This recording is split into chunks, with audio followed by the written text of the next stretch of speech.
Bom dia, irmãos.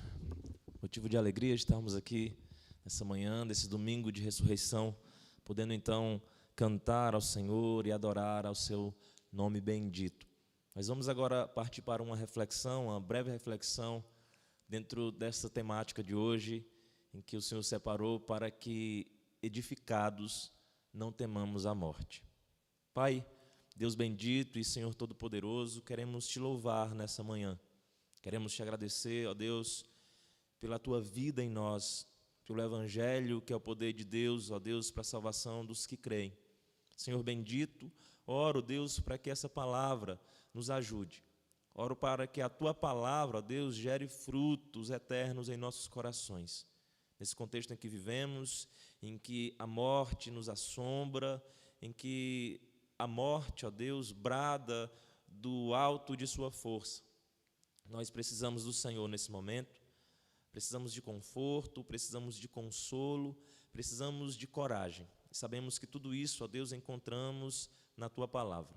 Em nome de Jesus, o ressurreto, aquele que vive e reina para sempre, nós oramos. Amém.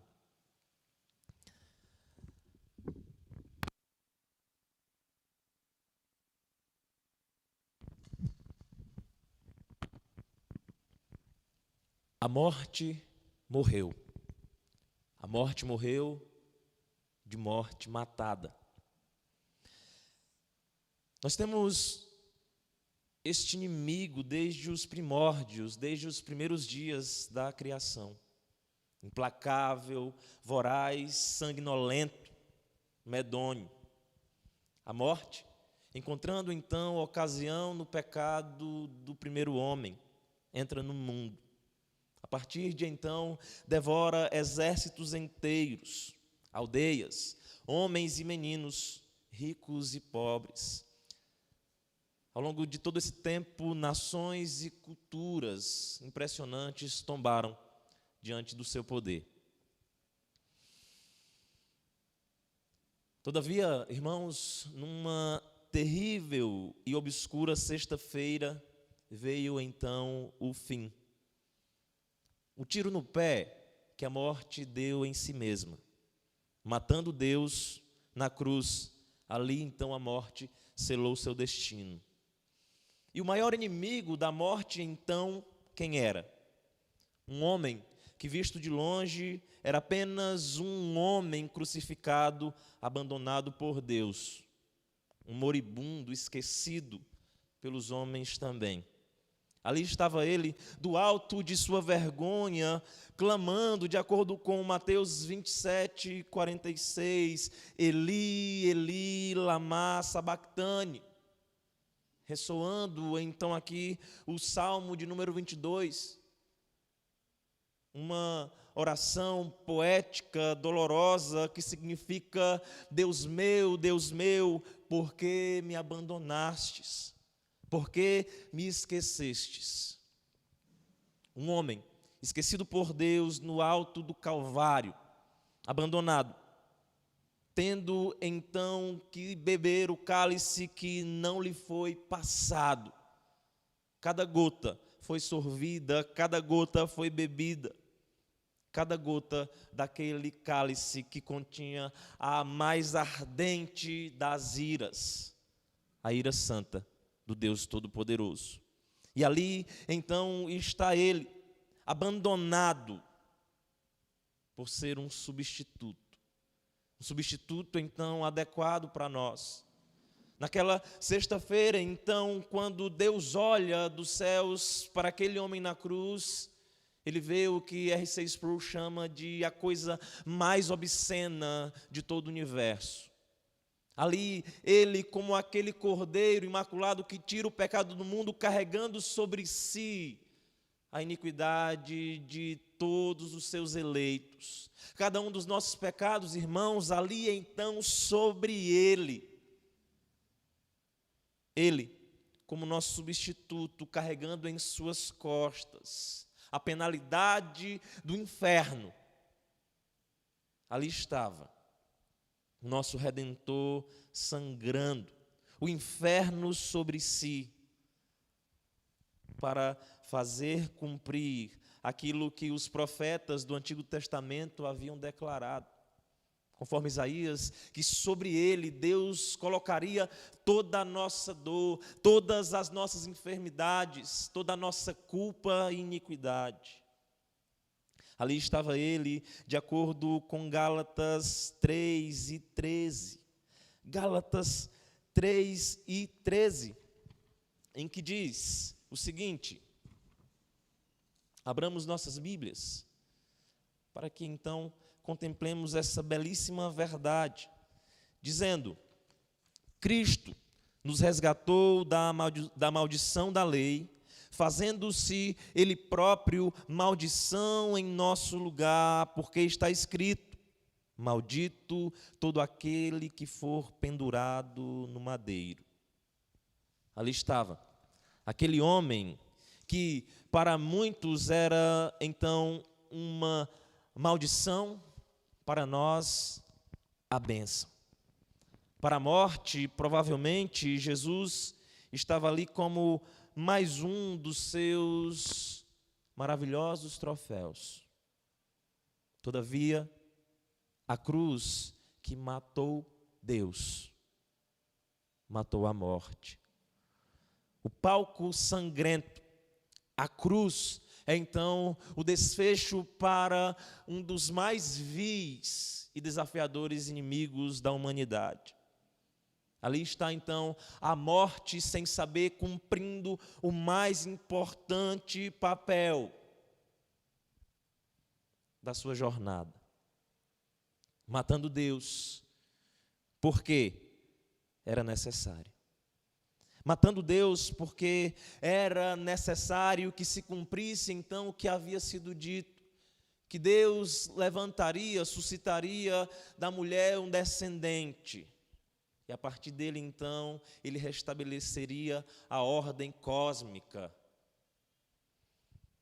Deus está então ali efetuando o seu papel de então aplacar ou pacificar a sua própria ira, dando Cristo para morrer em nosso lugar.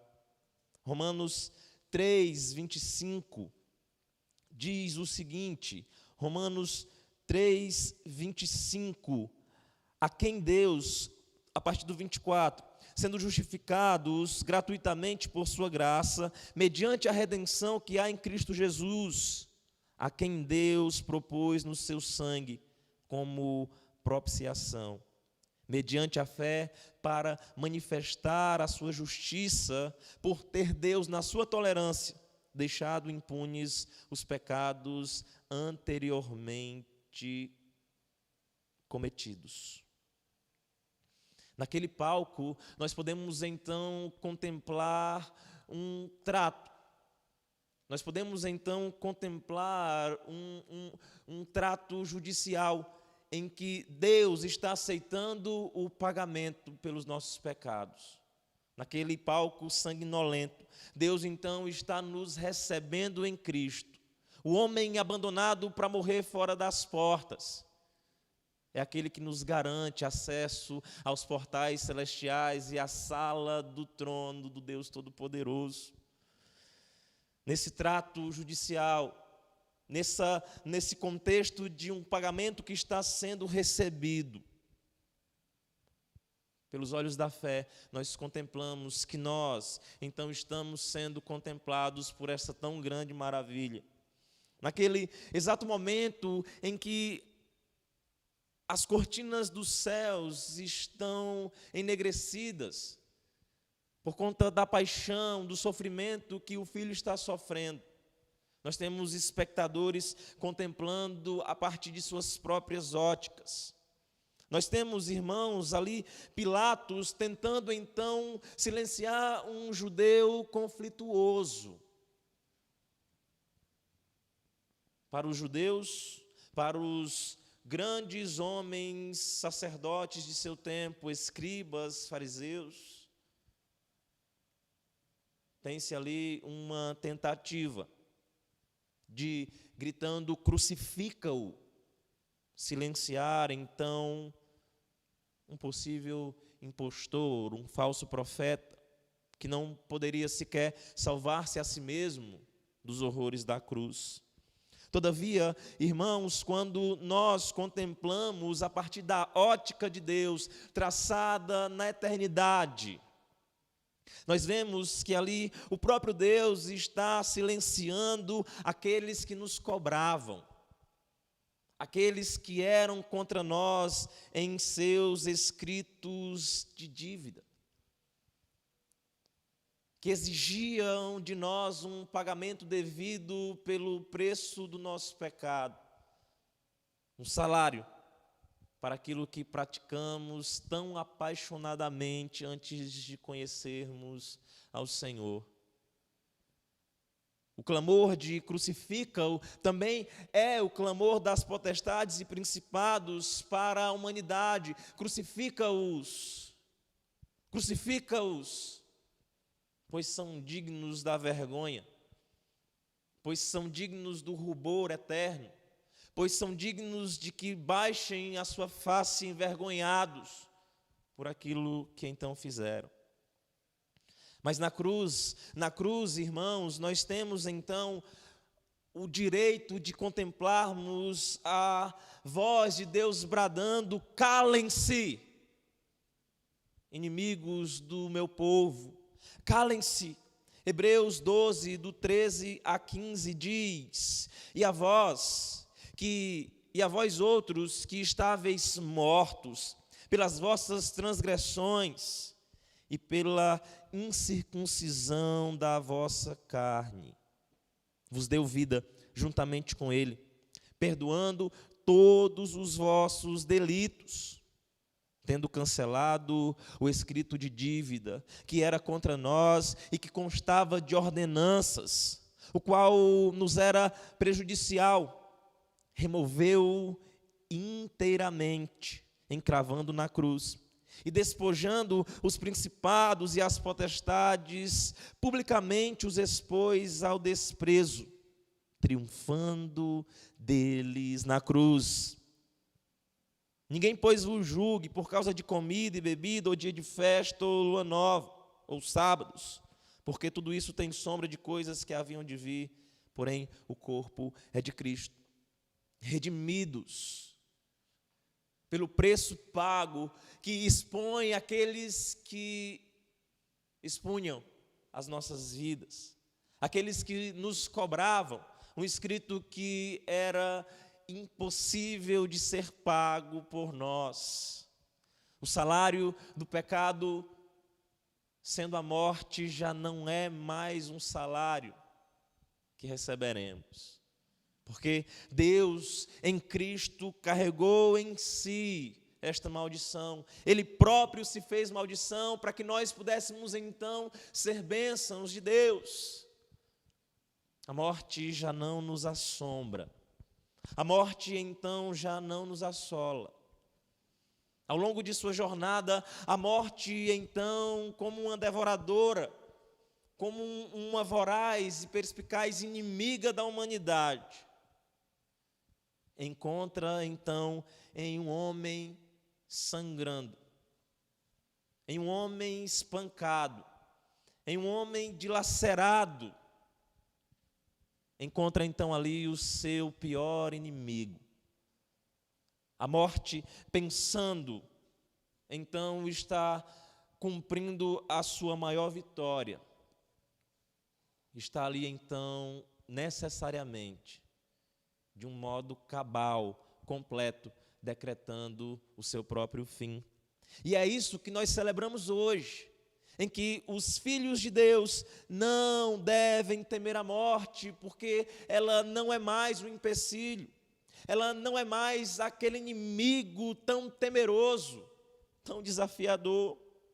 Hebreus 2, a partir do verso 14, diz: visto, pois, que os filhos têm participação comum de carne e sangue, destes também ele igualmente participou, para que por sua morte destruísse aquele que tem o poder da morte, a saber, o diabo, e livrasse todos que pelo pavor da morte estavam sujeitos à escravidão por toda a vida. Aleluia, somos livres então, livres por meio daquele que destruiu a morte, que feriu mortalmente a morte. Aquele que com sua espada deu um golpe fatal, e então a morte respira nesses últimos dias o seu último fôlego. A morte, então, encontrando em Cristo o seu pior inimigo, encontra então no seu povo, no povo de Deus, pessoas que são estranhas ao modo de enxergar mundano e natural. Pessoas que ao longo da história, no seu leito de morte, sorriem ao invés de chorar. Pessoas que celebram o fato de que aquele momento passageiro, embora doloroso, é uma porta, um limiar, uma passagem que o conduzirá às proximidades do seu Deus maravilhoso. Homens e mulheres, jovens e crianças, como o apóstolo Paulo, que podem dizer: nos reuniremos com Deus, quer pela vida, quer pela morte. Para mim, melhor me agrada a morte, porque ela me coloca em uma condição de proximidade maior com o meu Deus. Quem dera, quem dera. A morte encontra então no povo de Deus esse povo estranho, que ao invés de pedir que em seus velórios se façam choros e lamúrias sem fim, pede-se então que cantem hinos de celebração. Hinos que declaram, como foi cantado nessa manhã: porque Ele vive, posso crer então no amanhã. A morte já não nos assusta. Onde está, ó morte, a tua vitória? Não há vitória da morte. O agulhão da morte foi quebrado. Celebremos então, irmãos, nessa manhã. Celebremos então, neste dia, essa tão gloriosa bênção. A morte já não nos assusta. A morte já não nos impõe medo, porque a morte foi vencida. A morte foi ferida. E nós estamos então aqui, na expectativa de que ela seja destruída para todo sempre. E a convicção disso se baseia em que o Cristo que morreu ao terceiro dia, numa manhã de um domingo como esse, ressuscitou. Não foi encontrado resquícios do seu corpo apodrecendo, porque ele não estava ali. O Santo de Deus não poderia ver corrupção. Nele estamos livres. Livres para sempre. Oremos. Senhor Deus, nós te louvamos nesta manhã. Te louvamos porque o Senhor, ó Deus, em Cristo, nos garantiu essa vitória, essa tão célebre e honrosa vitória contra esse inimigo, Senhor, que tem gargalhado nesses últimos dias, ó Deus, que tem desafiado a humanidade mais uma vez. Mas nós te celebramos porque, ó Deus, a morte já não nos assusta. A morte já não é mais para nós, teus filhos, esse inimigo invencível. O Senhor, ó Deus, superou a morte. A morte não pôde te deter ali naquele túmulo. Ó Deus, nós também sabemos que a morte não nos poderá deter e nos prender na sepultura nesta terra. Ó Deus, nós aguardamos aquele glorioso dia em que a imagem e a semelhança da ressurreição de Cristo, os corpos daqueles que partiram, também serão ressurretos. Que nós também, se formos, ó Deus, se partirmos antes do teu retorno, nós também seremos chamados no ressoar da trombeta. Nós seremos, ó Deus, conclamados a um encontro glorioso com o Senhor nas nuvens. Santo Deus, Pai bendito, nos abençoa com essa verdade. Que essa verdade inflame os nossos corações. Que essa verdade aqueça os nossos corações. Que essa verdade, ó Deus, motive o nosso caminhar. Que essa verdade, ó Deus, nos alegre em dias tão difíceis. Que essa mensagem nos traga esperança em dias tão tenebrosos. Ó Deus, nos ajuda. Abençoa o teu povo que está ouvindo essa mensagem. Consola os corações, conforta-os, ó Pai, com alegria no poder do teu Espírito Santo. Em nome de Jesus, em nome de Jesus. Amém. Eu quero ainda, nesse momento, dar continuidade